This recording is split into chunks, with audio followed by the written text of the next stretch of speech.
Good morning, good morning, good morning. Thank you for joining us here today at the graduation for the newest State of Nevada Peace Officers. My name is Sergeant Gregory Carter, Academy Commander of Nevada Department of Corrections Southern Region, Employee Development Division. What you are about to see before you are the results of 7 weeks of dedication, conditioning, and countless hours of mental and physical training. I am quite sure that everyone in attendance will be proud of what you're about to see from these recruits. And without further ado,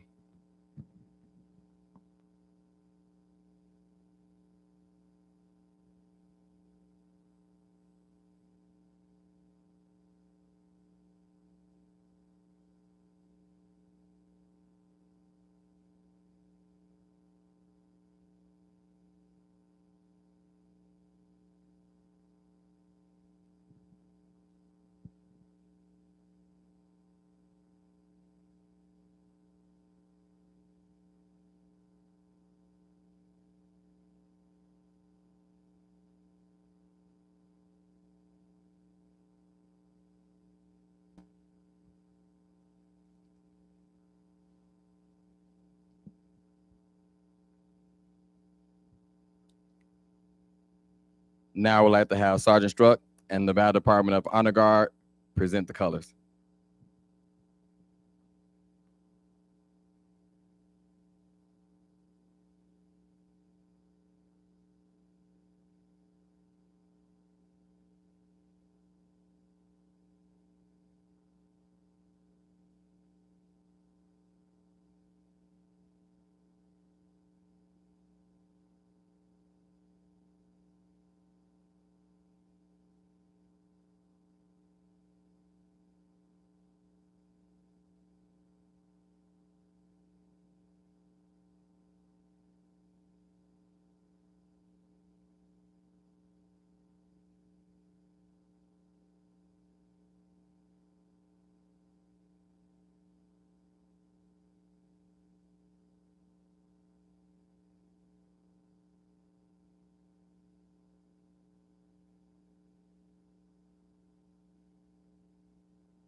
If you can please remain standing for a brief affirmation of faith. We have the same spirit of faith as it is written. I believe, and therefore I have spoken. We also believe, and therefore we speak it. For we walk it by faith, not by sight.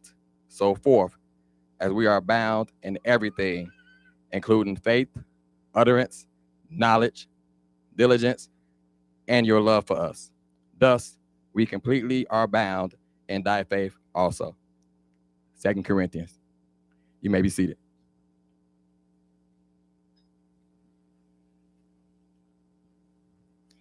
Class adjust.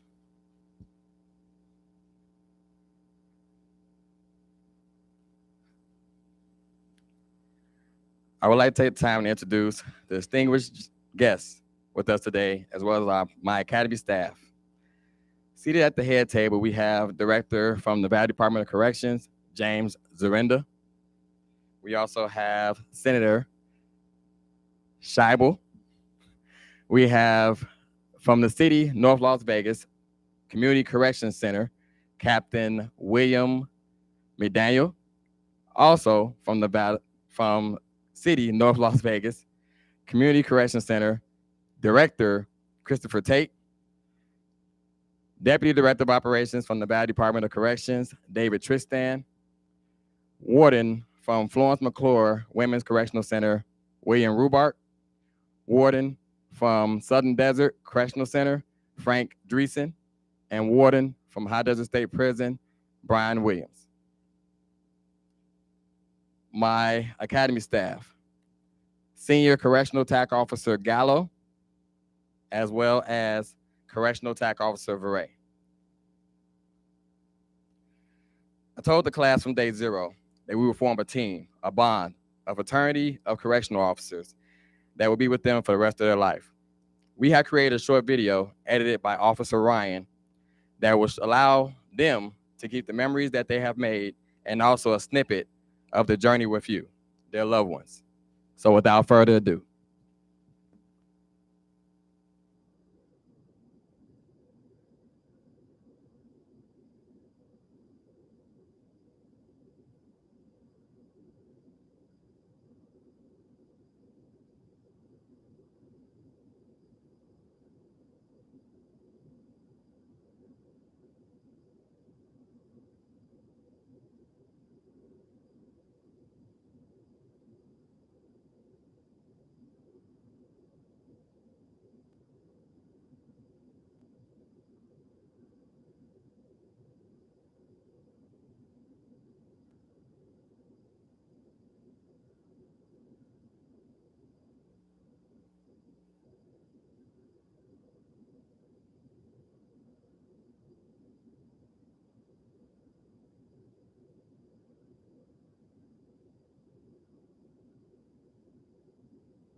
Like I said, that was just a snippet of what they went through.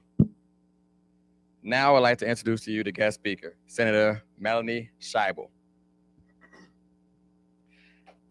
Born, born in the sunny state of California, but loves Nevada. Studied and graduated from Stanford University as well as Columbia School of Law. She's been a senator for District 9 as of November of 2018 and still going. And she's also the chair of the Senate Judicial. Without further ado, Senator Scheibel.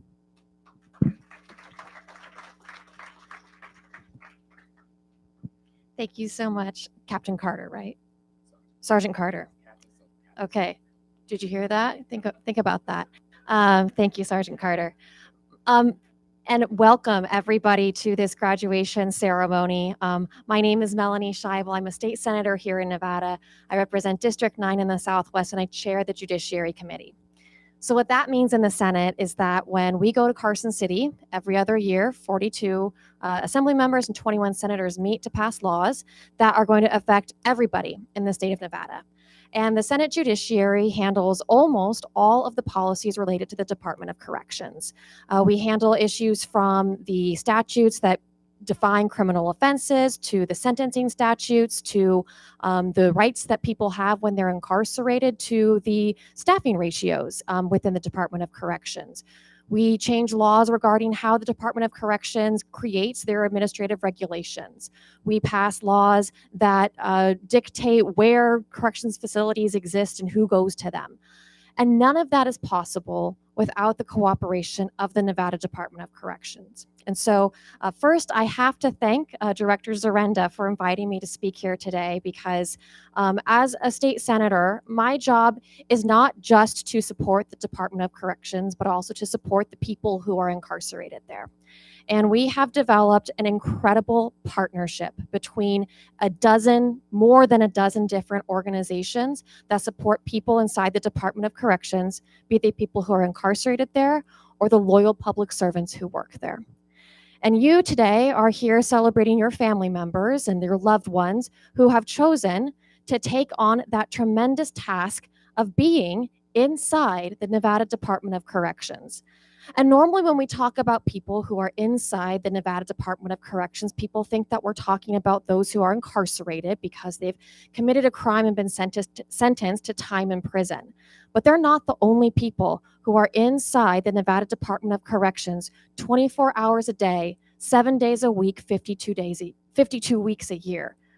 The corrections staff are also there. And the corrections staff play an incredibly important role, not just within the walls of the Department of Corrections, but within our community. Because when people go to the Department of Corrections for a visit, or if they're being sentenced there, what they remember is how they're treated and the people who they meet. People who leave the Department of Corrections after being sentenced to some period of time incarcerated in custody, they don't come out and remember who the contract was with that provided the food. They don't remember what company provided the transportation automobiles. They don't remember what brand the toilet paper was or how they got open commissary. What they remember is how they were treated by corrections officers and staff. They remember whether they were treated with respect and dignity, whether they were seen as human beings who made mistakes, or whether they were felt to feel like they no longer had a place in our community.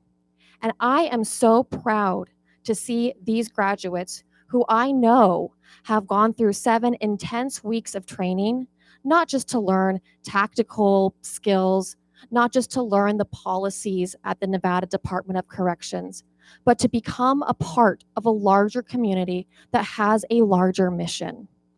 Because the goal when we send any person to a prison sentence is to release them better than we brought them in.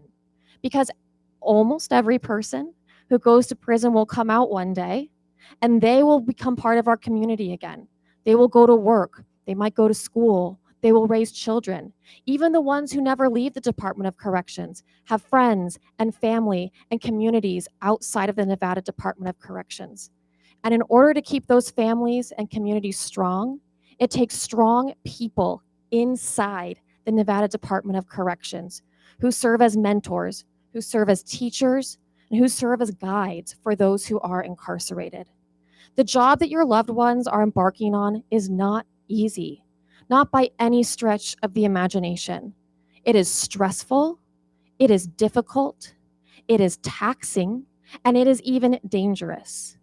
And yet, all of these graduates have chosen to sacrifice for the greater good and become members of the correctional officers force and to become peace officers here in the state of Nevada.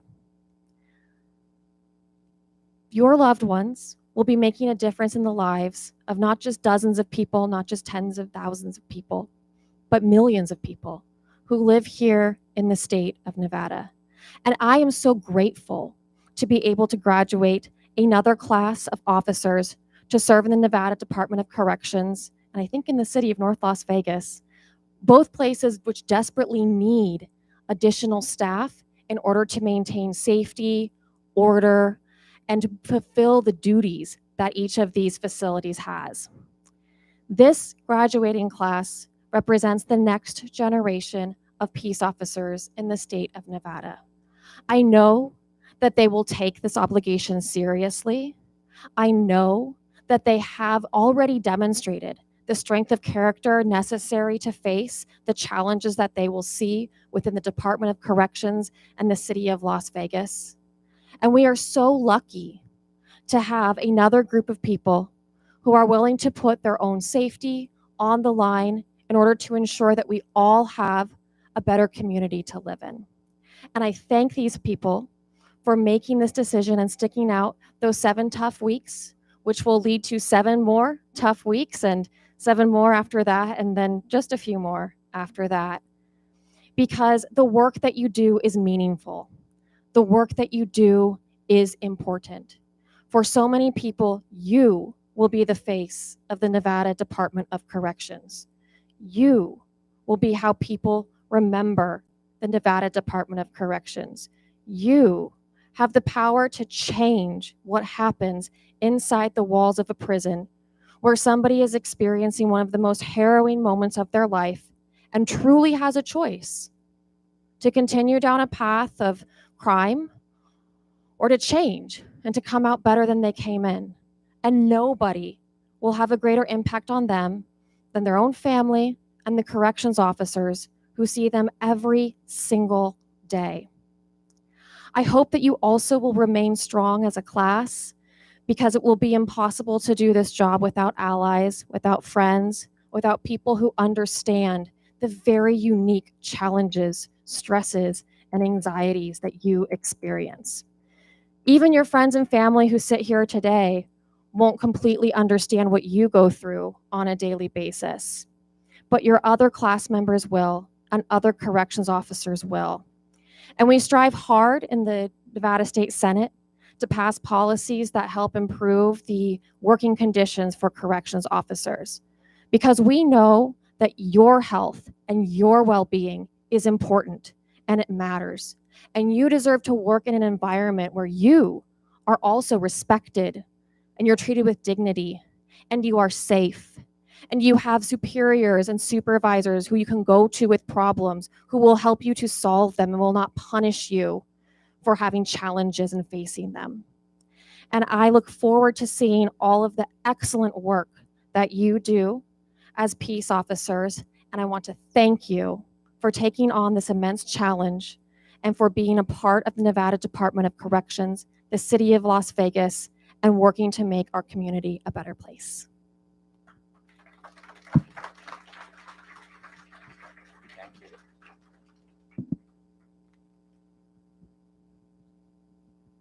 Senator Scheibel, thank you for those kind words and encouraging words and words of wisdom as well to the recruits. Now I would like to call Senior Correctional Attack Officer Gallo to assist the class with achievement awards.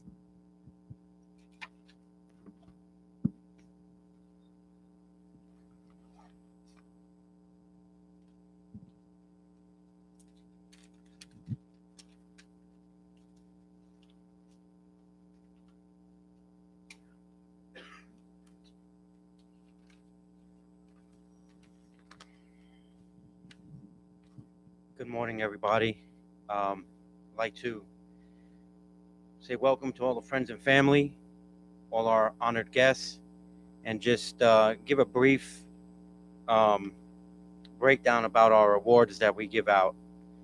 We do have 7 weeks, and in that 7 weeks, we are able to turn our recruits into officers, and it is not an easy task. I'm sure they've gone home time and time again after 8.5 hours of being physically trained, mentally challenged, and put through our standards that we expect from them. DTs is a rough week. Our range is a rough week. We have ASP, and we also have OC spray. They have to be able to be able to endear all of that. Come home and still do studying, working out, that stuff, dieting and all of that good stuff. I'm sure they told you guys they come home and they're exhausted and they're complaining about all of us and what we do to them. We'll let you know it's all true. It is absolutely all true. With that being said, the first award I like to give out is for our top shot. They are in the week of range. They were outside, um, very minimal cover. We tell them to hydrate, and they have to be able to perform and pass their range course of fire, and they all have. The first award for the top shot is going to go out to Eric Famawina.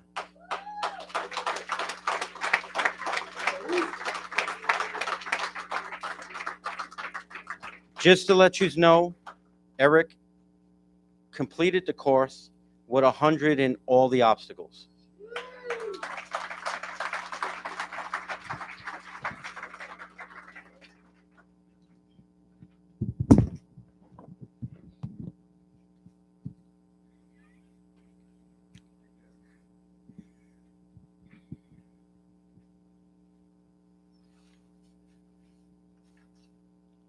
The second award I like to hand out is for academics. That one was a tight race. It was like a 3-point difference. They take 4 tests just to give up. It's a 5-point difference. 90. Thank you, Sergeant Carter.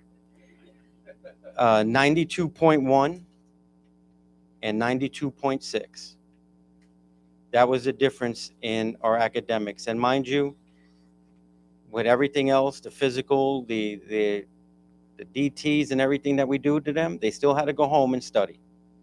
And they had to be able to take those tests and pass them. This next award for academic achievement goes to Robert Young.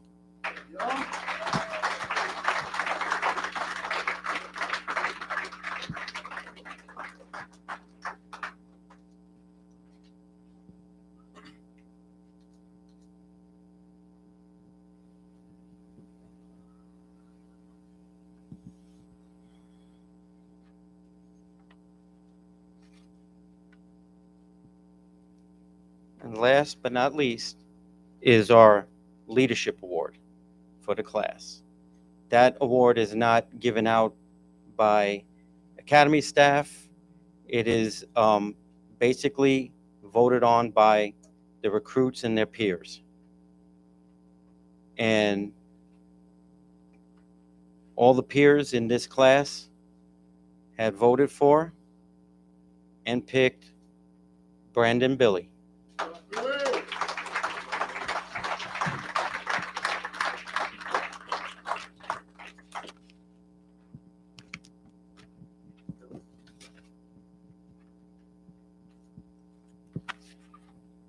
With that being said, as the leadership and nominated, you have a few words you'd like to share with everybody.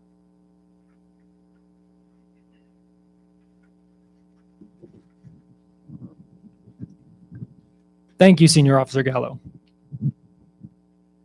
I would like to thank the Senator, the directors, the deputy directors, the captain, the wardens, and all the other staff for being here today. I would also like to thank all of the families for joining us to commemorate our graduation as peace officers in the state of Nevada.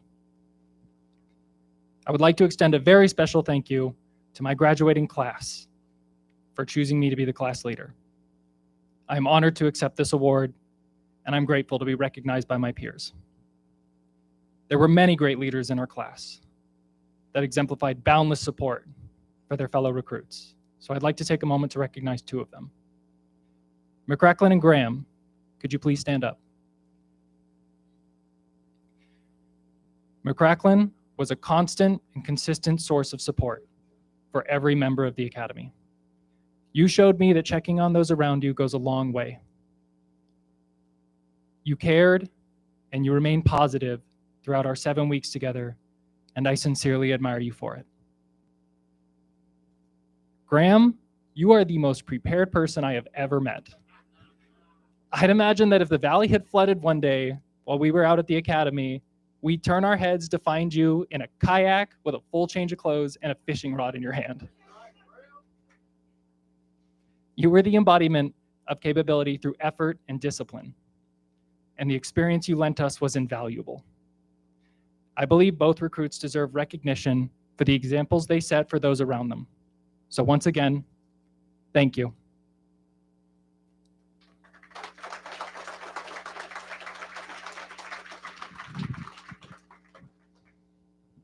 I'd like to give a final thanks to my parents. My father is a correctional officer with 12 years in the NDOC. He was my inspiration for applying for the position, and he's my motivation to continue to be a correctional officer. And my mother supported and put up with me for the last 7 weeks. I could not have accomplished or be standing here without everything she did for me. Thank you both for your love and support. Now, everyone in this class used their individual strengths to help each other through the challenges we faced. A mountain of lessons, the physical demands, and our differences gave these strengths a chance to shine. We made extra efforts to study, to work out, and to communicate. We came together, and these strengths made us a unique and dynamic team. We watched out for each other, we celebrated each victory, and we never let a recruit struggle alone. Every recruit displayed courage and determination, and they earned their spot to sit here today. And it's also thanks to all of the experiences we collected throughout the Academy. In this 7-week course, we were given lessons to learn and challenges to learn them with. Our first challenge was to adapt to the Academy. We had a special gauntlet known as the bank. Whenever we broke a rule, we owed a debt to the bank, and we paid it with physical training. Push-ups, pull-ups, burpees, running laps, and more. We were told by our instructors, whether rain, snow, or heat, we always collect. On week 4, we spent 7 hours a day for 5 days training in defensive tactics. This was physically and mentally demanding, as we were taught how to handle situations where safety and security were being challenged. Our defensive tactics instructors demonstrated their personal dedication to self-defense and their firm understanding of departmental policies. Personally, it was my favorite week. One day, we were simulating a scenario in which a disturbance in a unit turns into a dangerous situation for the officers. I was playing the role of an offender who refused to cooperate and continued to resist by grappling with another instructor. The other instructors demonstrated how to command the situation,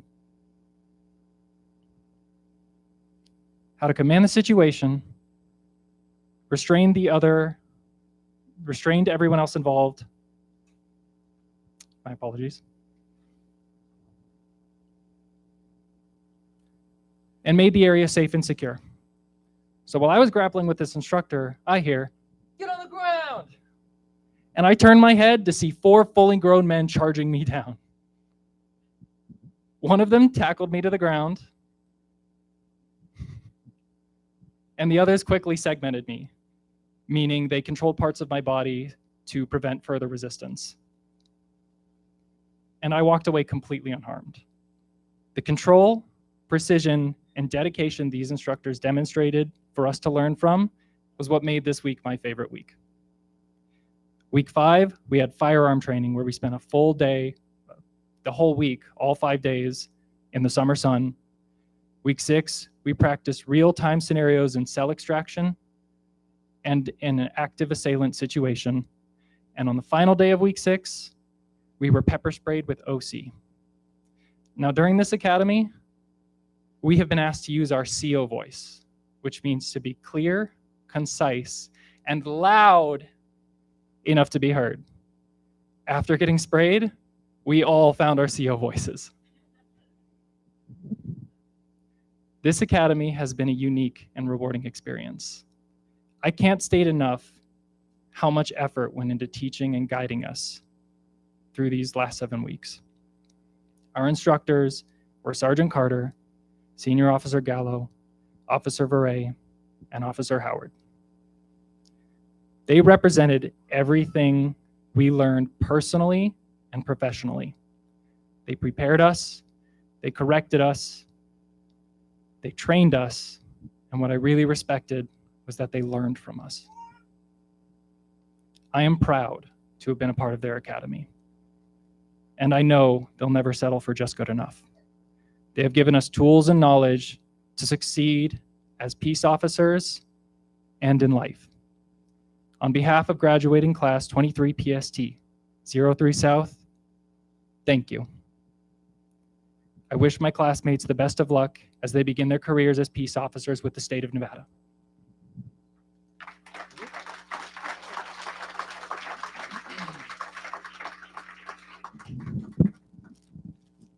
I would now like to present my instructors with a plaque to commemorate our 7 weeks together.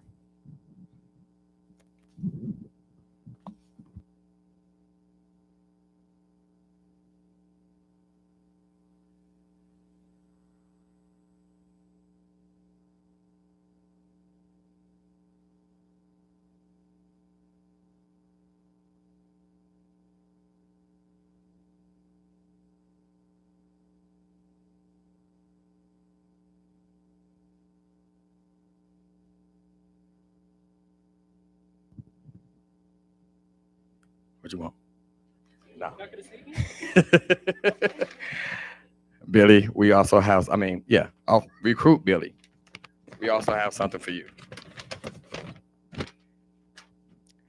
When the academy, they have a flag that they hold. They carry this flag with them whenever they leave the building, whether it's running or whether it's to the gym or across the street to do physical training.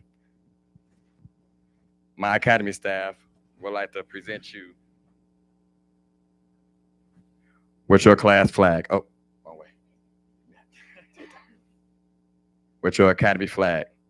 That way you can always have a part of this academy. Thank you. You're welcome, sir.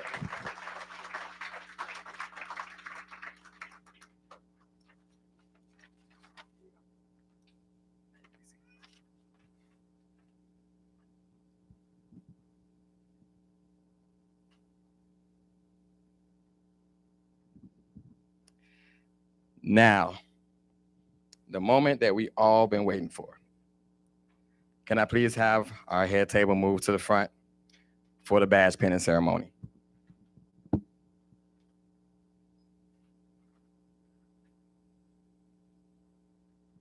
Class, attention!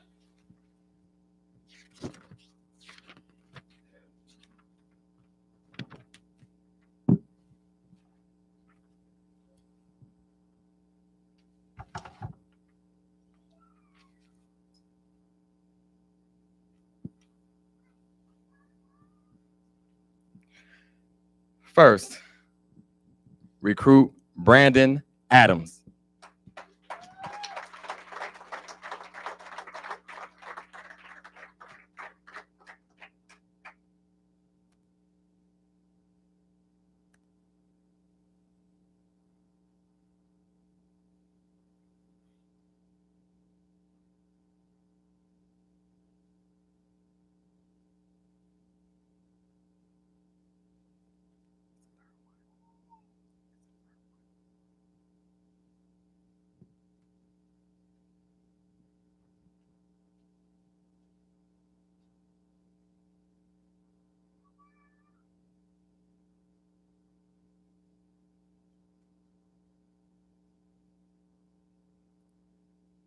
Floyd August.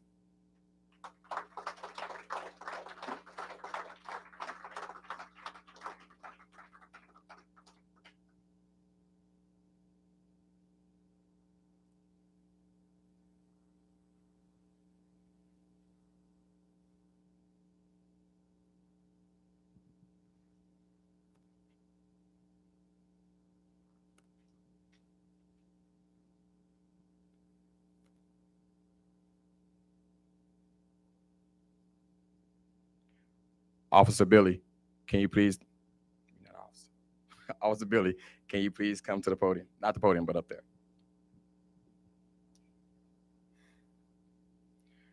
Brandon Billy, being pinned by his father, Officer Billy.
Matthew Boykin.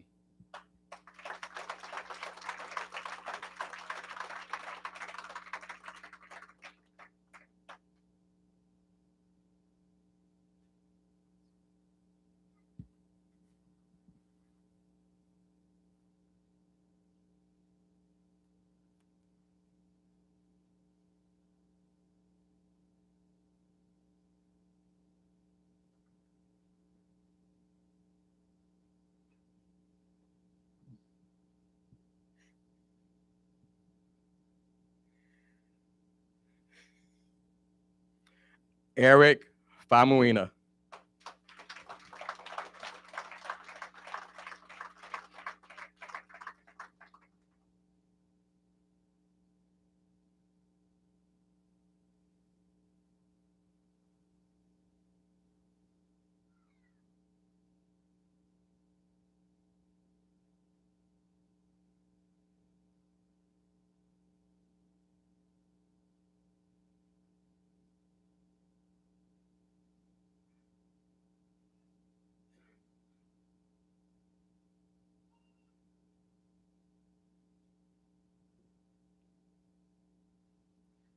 Omar Flores Ortega.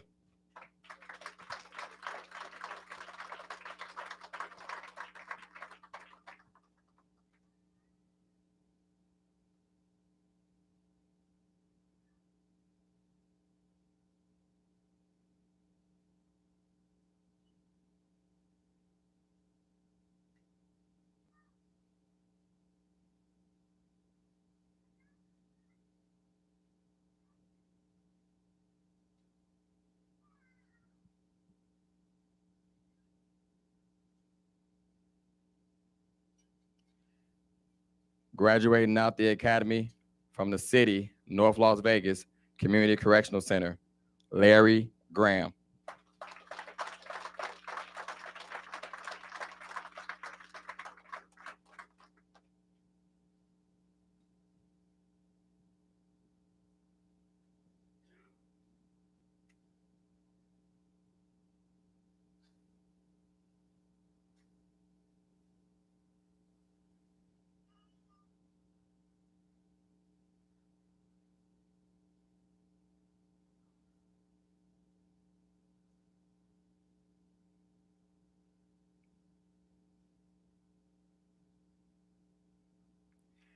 Sherry McCracklin.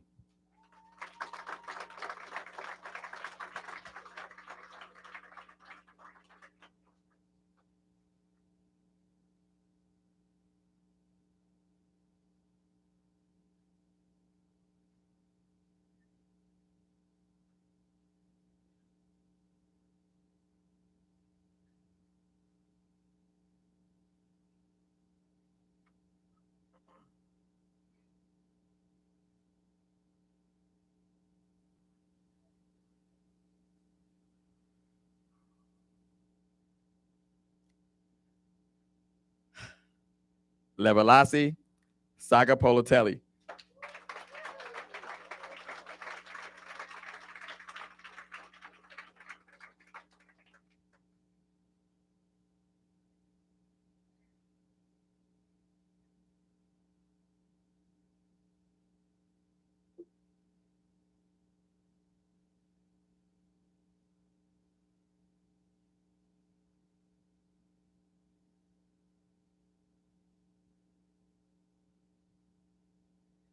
Daniela Tego.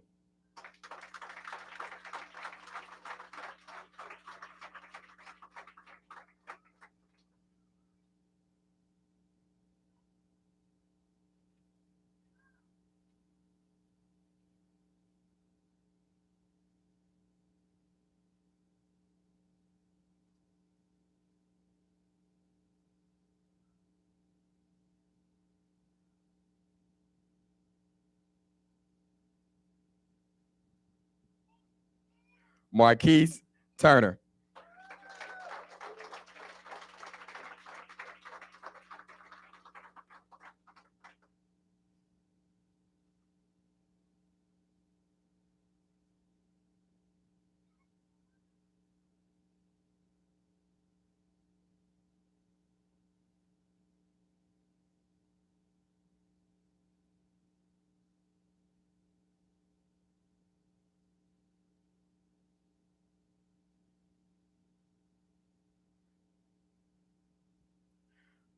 Erwin Valdez.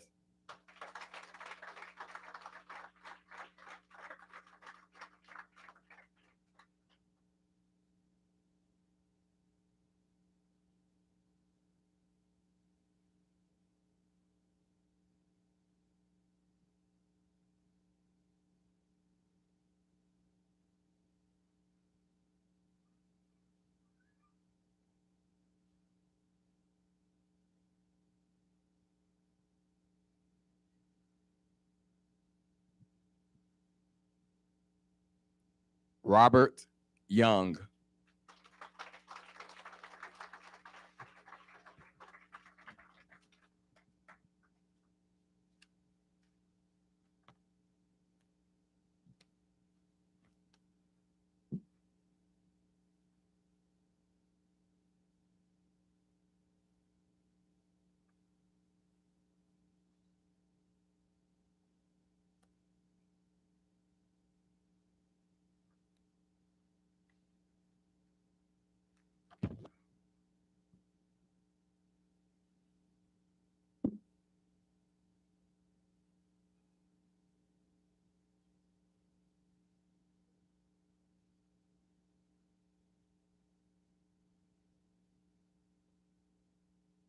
I would like to have Warden Brian Williams step to the podium to administer the Peace Officer Oath of Office.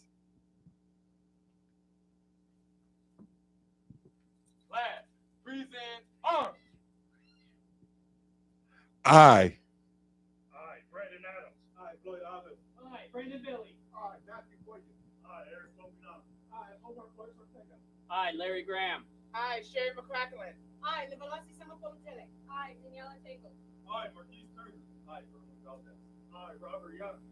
do solemnly swear Do solemnly swear that I will support, protect, and defend that I will support, protect, and defend the Constitution and government of the United States of America the Constitution and government of the United States of America and the Constitution and government of the state of Nevada and the Constitution and government of the state of Nevada against all enemies, whether domestic or foreign, against all enemies, whether domestic or foreign, and that I will bear true faith, allegiance, and loyalty to the same and that I will bear true faith, allegiance, and loyalty to the same of any ordinance, resolution, or law of any ordinance, resolution, or law of any state notwithstanding, of any state notwithstanding, and that I will faithfully perform all duties and that I will faithfully perform all duties of the position of peace officer in the state of Nevada,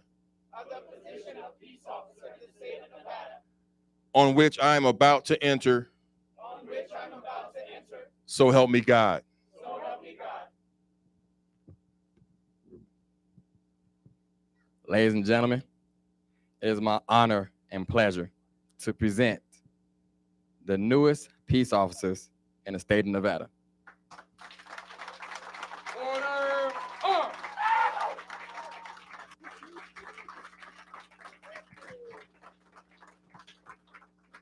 Head table, you can be seated, or you can stand if you want. It's up to you.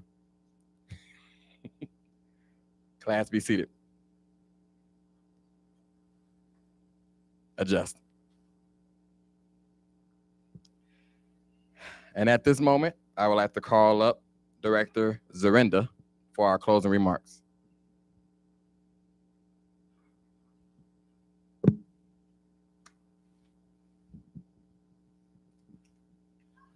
Anyway, what an honor it is actually for me to be here today to see this happening. I mean, every time I come, I get the chills, and I know I'll keep doing that. Anyway, I first also wanted to thank State Senator Scheibel, who came here today out of her busy day to be able to address the class, and to all of us, because she knew how important that was, that we all know exactly what kind of our roles are, but also how important our roles are as correctional staff, and what an importance it is to affects our community. Everything we're doing affects our community.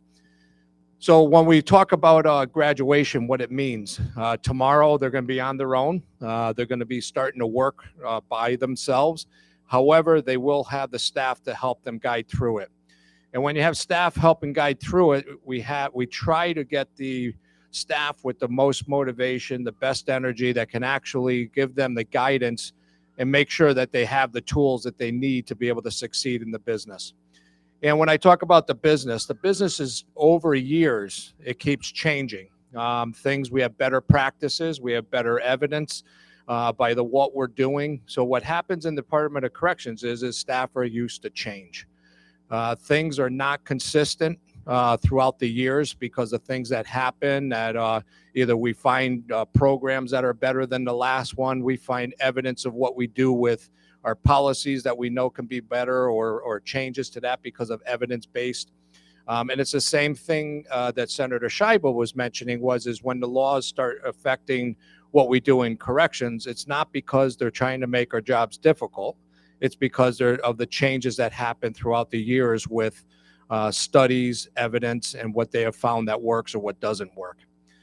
When I started working in the corrections, I started in a jail system quite a while ago in the mid-'80s. And the way things operated them today would be a shame to say that it was like that.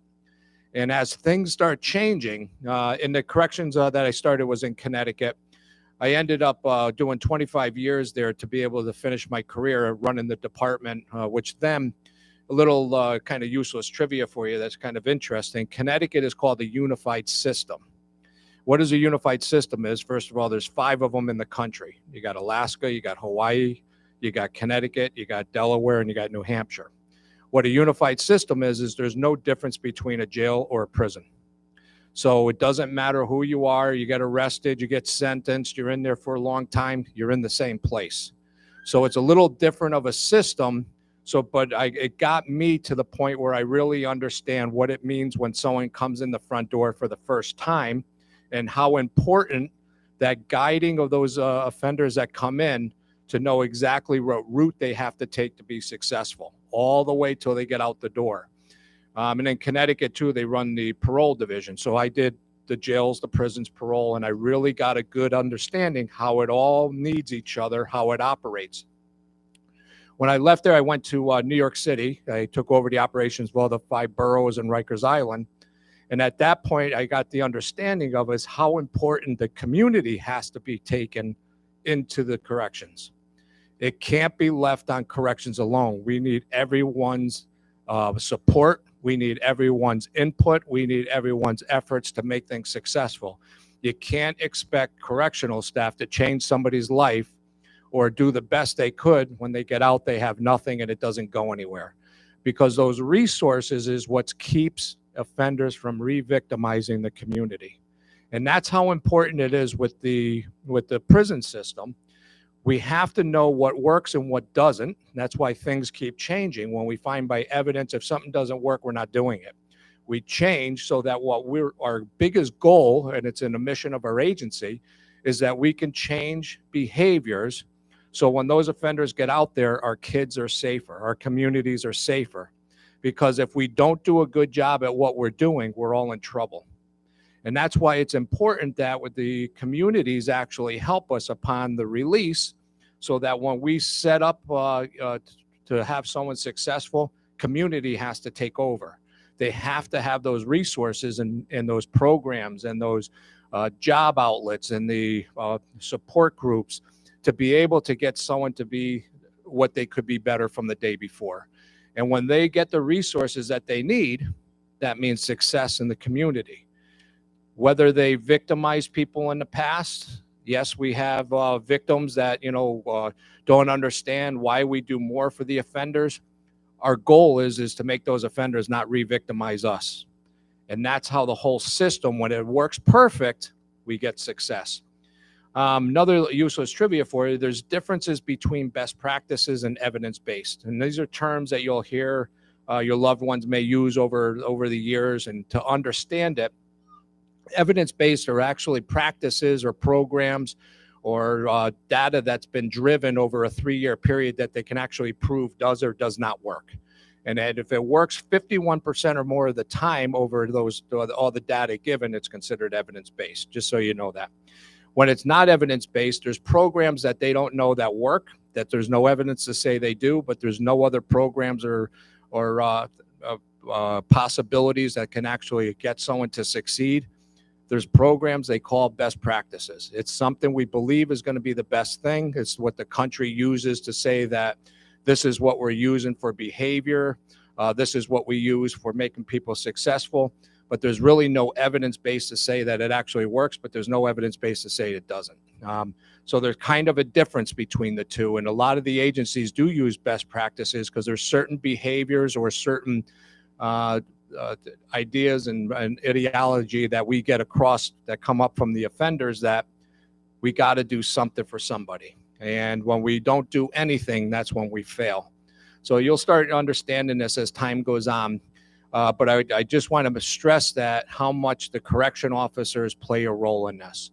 And anything you do in corrections, whether it's a simple anger management program, whether it's a religious service program, that program cannot happen and cannot be successful if you don't have safety and security. And the correction officers play that role. They make sure that the environment is safe. They make sure that the security is all there. Because when you start getting offenders that don't feel safe and don't feel secure, those that really need the programs or even want to go to the programs will not go. They will not feel safe going to them. So it's important that those correction officers play the role in the safety and security. The other piece that I cannot leave out is even though the correction officers don't know this, they're a mentor every day. And when they start, or if they act in a good behavior, whether it's just regularly coming into work, people are watching every minute of what they're doing. And when you're doing bad behavior, they watch what you're doing. So the mentoring actually happens to understand that the individual is constantly under observation. All those offenders watch who comes on, who's working, what they do. They could tell me more about the correction officer than I even know. And that just, you got to think about that because they're going to be watching. And your behavior actually could be the mentoring, whether you know it or not, to be able to get someone to even to think about life differently. The other piece of it is when you talk about mentoring or their role in the community.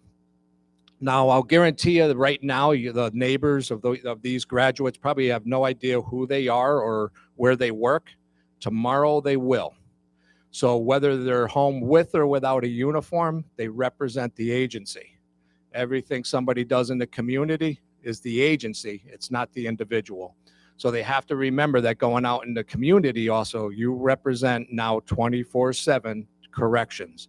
Everything that's being done by yourself in the community, good and bad, is represented on all of us. It's not individualized. They probably won't ever remember your name or know who you are, but they know you work for the department. So the way you have to respect your uniform, respect your badge, going in the community, or we all do this together.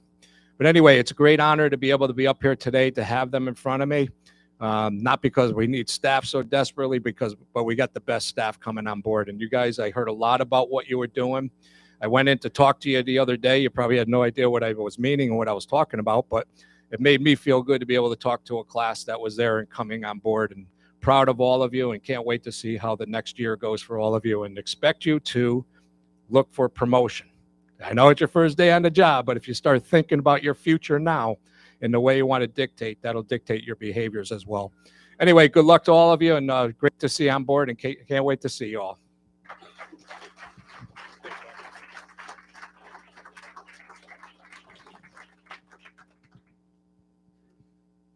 Director, thank you for those kind remarks.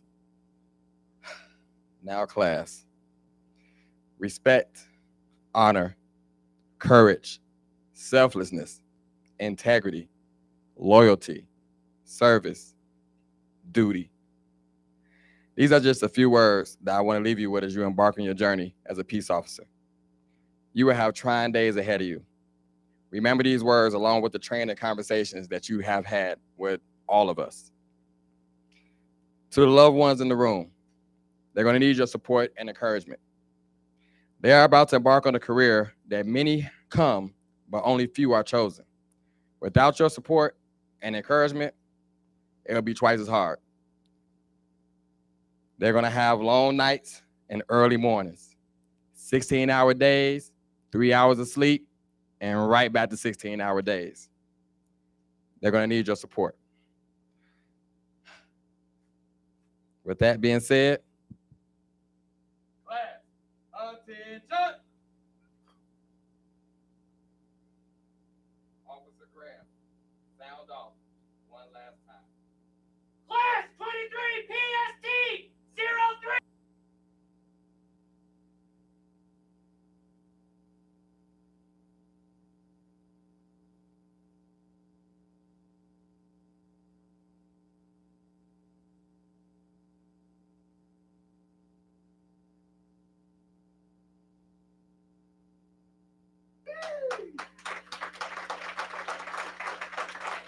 Sergeant Struck, can you please retire the colors?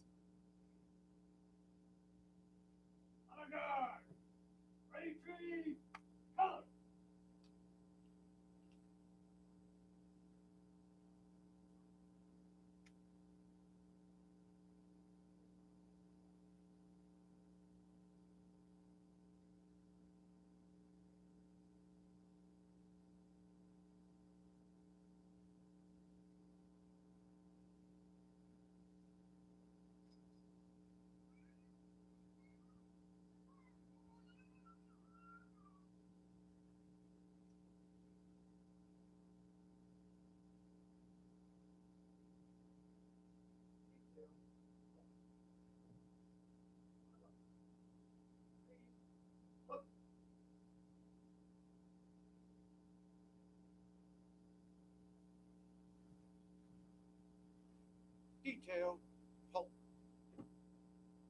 Retrieve. Cut. Center, face.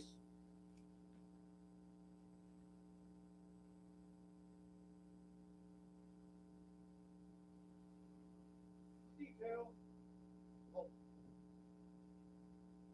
Right, face.